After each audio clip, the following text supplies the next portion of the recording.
EMI நீங்கள் கட்டலனாலும் கம்பெனியே உங்களுக்காக கட்டும். இது நிறைய பேருக்கு தெரியாமே இருக்கு. காரை லோனில் வாங்கி விற்கிறவங்க நிறைய பேர் இந்த மிஸ்டேக் பண்ணுறாங்க, மாட்டிக்கிறாங்க. இன்ட்ரெஸ்ட் கம்மின்னு சொன்னால் மட்டும் போதும், பேங்க் கிட்ட போய் எல்லாத்தையும் ஏமாந்துடுறாங்க. லோன் வாங்கி இஎம்ஐ கட்டுற வரைக்கும் அந்த பேங்க் மேலே இருக்க இம்ப்ரெஷன் நல்லா தான் இருக்கும். ஆனால் ப்ரீ க்ளோஷர்னு வரும்போது தான் அந்த பேங்க்கோட உண்மையான சுயரூபம் தெரியும். ஆளை பார்த்து லோன் கொடுக்கறது இல்லைங்க, அவங்க வேலையை பார்த்து தான் லோன் கொடுக்குறாங்க.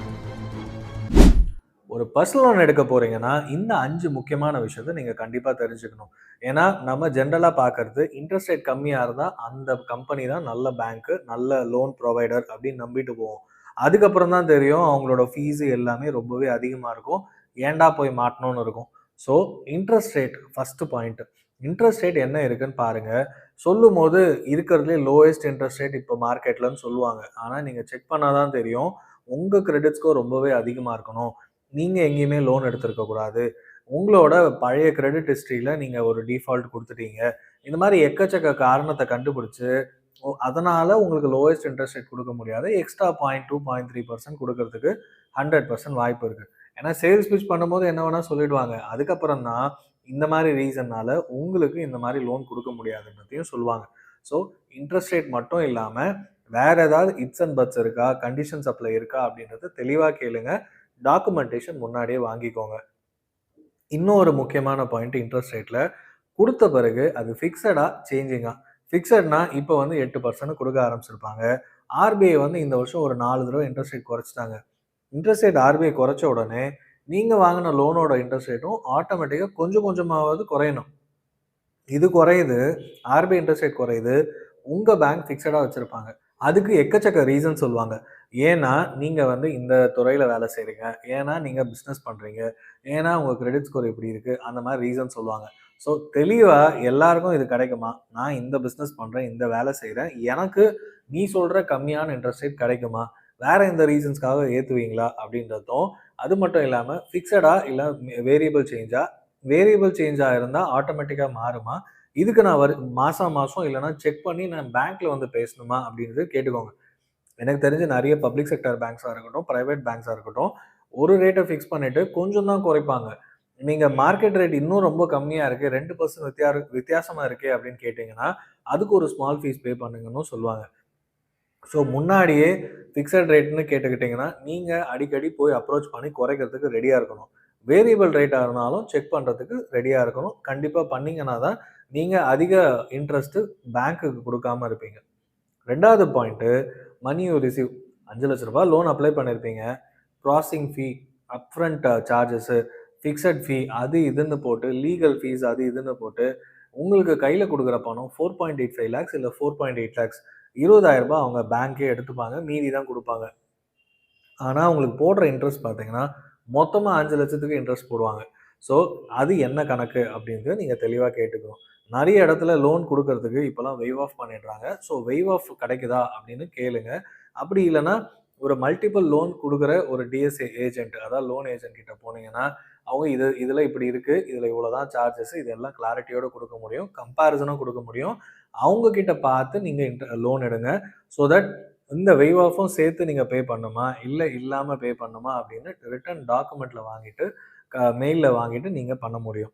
3வது point, prepayment and foreclosure charges. அதாவது ப்ரீபேமெண்ட்னா நான் வந்து ஒரு 6 மாதம் ஆயிடுச்சு, எனக்கு ஒரு போனஸ் வருது, நான் ப்ரீபேமெண்ட் கட்டலாமா, அதே மாதிரி 1 வருஷம் ஆயிடுச்சு, 3 வருஷம் லோன், நான் மொத்தமாக கட்டிடுறேன், ஃபோர்க்ளோஷர் சார்ஜஸ் வருமா, இது 2 தெளிவாக கேட்டுக்கோங்க. நிறைய கம்பெனிஸ் பார்த்தீங்கன்னா அவன் இப்போ தான் லோன் லோயர் இன்ட்ரெஸ்ட்டில் கொடுத்துருப்பான். அப்போது 2 வருஷத்துக்கு உங்களால் ப்ரீபேமெண்ட்டே கட்ட முடியாது, இல்லை 1 வருஷத்துக்கு கட்ட முடியாது, ஃபுல்லாக ஃபோர்க்ளோஷர் பண்ண முடியாது.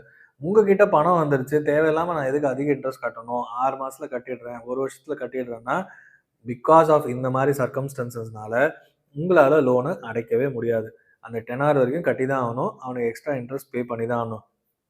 ஸோ நீங்கள் கிளியராகவே ப்ரீபேமெண்ட் சார்ஜஸ் எதாவது இருக்கா, ரிட்டர்னாக ஏதாவது இருக்கா அப்படின்றத வாங்கிக்கணும். ஃபோர்க்ளோஷர் சார்ஜஸும் கிளியராக கேளுங்க. 3 வருஷம் போடுறீங்க, இல்லை 5 வருஷம் லோன் எடுக்கிறீங்க, என்னால் அவ்வளோ நாள் கட்ட முடியாது, கட்ட வேண்டாம், செகண்ட் இயர் க்ளோஸ் பண்ணணும்னு நினைக்கிறேன், அப்போ என்ன பண்ணணும் அப்படின்றதையும் கேட்டுக்கோங்க. ஸோ இது ரொம்ப ரொம்ப தெளிவாக இருந்து கேட்டுக்கினா மட்டும்தான் உங்களால் சீக்கிரமே வெளியில் வர முடியும். இல்லைனா அந்த இன்ட்ரெஸ்ட்டை கட்டி அதிகமாக வாங்கின லோனை விட அதிகமாகவே பணத்தை கட்டுவீங்க. 4வது பாயிண்ட்டு, இஎம்ஐ, டெனாரு, இது எல்லாத்தையும் கிளியராக கேட்டுக்கணும். எனக்கு லோயஸ்ட் இஎம்ஐ வேணும் அப்படின்னு கேட்கும்போது, டெனார அதிகப்படுத்திருவாங்க.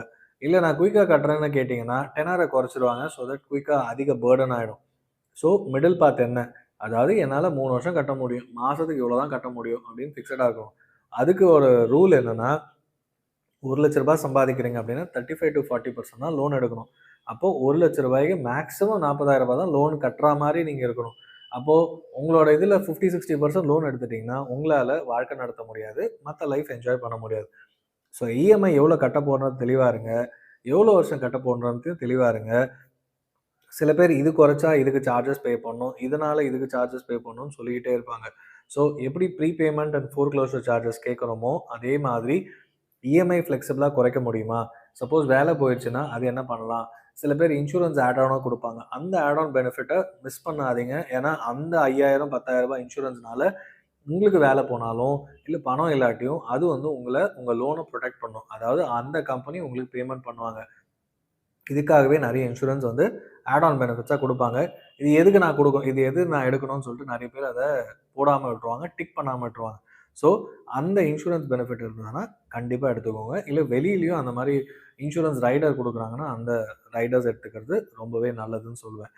ஸோ, அ டெனாரு, இஎம்ஐ இதெல்லாம் எனக்கு புரியல அப்படின்றத தாண்டி, லோன் வாங்குறீங்க, கட்டப் போறீங்க, அதிகமா பணம் கட்டப் போறீங்கன்றதுனால, இத கண்டிப்பா தெரிஞ்சுக்க வேண்டியது அவசியம்.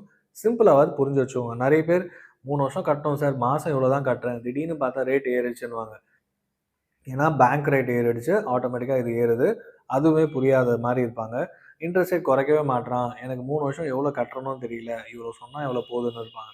ஸோ இந்த நம்பர்ஸ்லாம் தெளிவா தெரிஞ்சு வச்சுக்கிட்டா மட்டும் தான், ஏதாவது டவுட்டோ, அதிகமா இன்ட்ரெஸ்ட் கட்டுறோமா அப்படிங்கிறது தெரிய ஆரம்பிக்கும். ஃபைனலான பாயிண்ட் பார்த்தீங்கன்னா, பெனால்டீஸ்.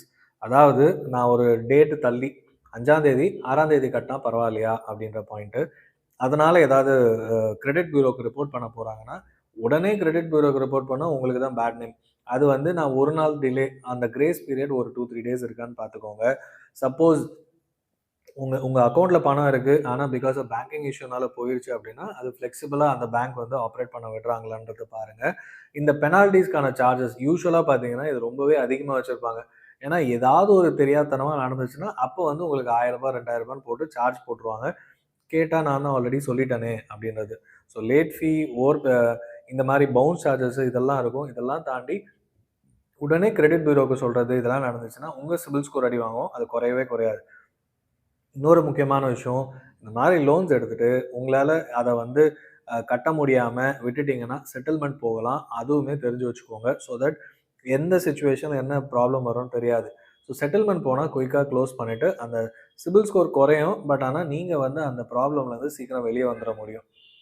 இன்னொன்னு விஷயம், கார் லோன்ஸ் இந்த மாரி லோன்ஸ் எடுக்கும்போது, ட்ரான்ஸ்ஃபர் பண்றீங்க, கார விக்க போறீங்க. அப்போ வாங்குறவர் வந்து அந்த லோனுக்கான பேமெண்ட் வருது அப்டின்னா, அந்த லோன் க்ளோஷர வந்து நீங்க பண்ணிட்டு என்ஓசி வாங்கி வைக்கிறது முக்கியம். நீங்க அதுவரைக்கும் ஃபுல்லா கட்டியிருப்பீங்க. ஆனா லாஸ்ட் 2 மந்த்ஸ் வந்து கட்டாம போயி, அதனால உங்களுக்கு வந்து சிபில் ஸ்கோர் அடி வாங்கும். இந்த மாரி ஒருத்தருக்கு நடந்துச்சு. அதுக்கப்புறம் எதாவது பண்ண முடியுமான்னா, இல்ல. அதுக்கு க்ளோஸ் பண்ண முடியாது. அது வந்து பிகாஸ் இதுதான் பிரச்சனை. அப்ப வந்து ப்ராப்பரா ரிப்போர்ட் பண்ணி, என்ன டைம் நான் வித்தேன் அதெல்லாம் ரிப்போர்ட் பண்ணா மட்டும் தான் சிபில்லேருந்து பேர் எடுக்கிறதுக்கான வாய்ப்பு இருக்கான்னு செக் பண்ணணும். ஸோ லோன் க்ளோஸ் பண்ணோம். அதுக்கப்புறம் என்ஓசி வாங்கணும் அந்த பேங்க்ல. அப்பதான் வந்து கம்ப்ளீட்டா அந்த இடத்துலருந்து வெளிய வந்துட்டீங்கன்னு அர்த்தம். இது எதாவது மிஸ் பண்ணீங்கன்னா, உங்க சிபில் ஸ்கோர் அடி வாங்கும். ஸோ 5 பாயிண்ட் செக்லிஸ்ட் சொல்லியிருக்கேன். இது எல்லாத்தையும் ஒண்ணொன்னா போய் பாருங்க. இனிமேல் லோன் எடுக்க போறதா இருந்தா, இந்த விஷயத்த முன்னாடியே தெரிஞ்சுக்கோங்க. இது தெரிஞ்சா மட்டும் லோன் எடுங்க. இத புரிஞ்சுகிட்டு, இத யாரெல்லாம் லோன் எடுத்திருக்காங்களோ, அவங்களுக்கும் இத ஷேர் பண்ணுங்க.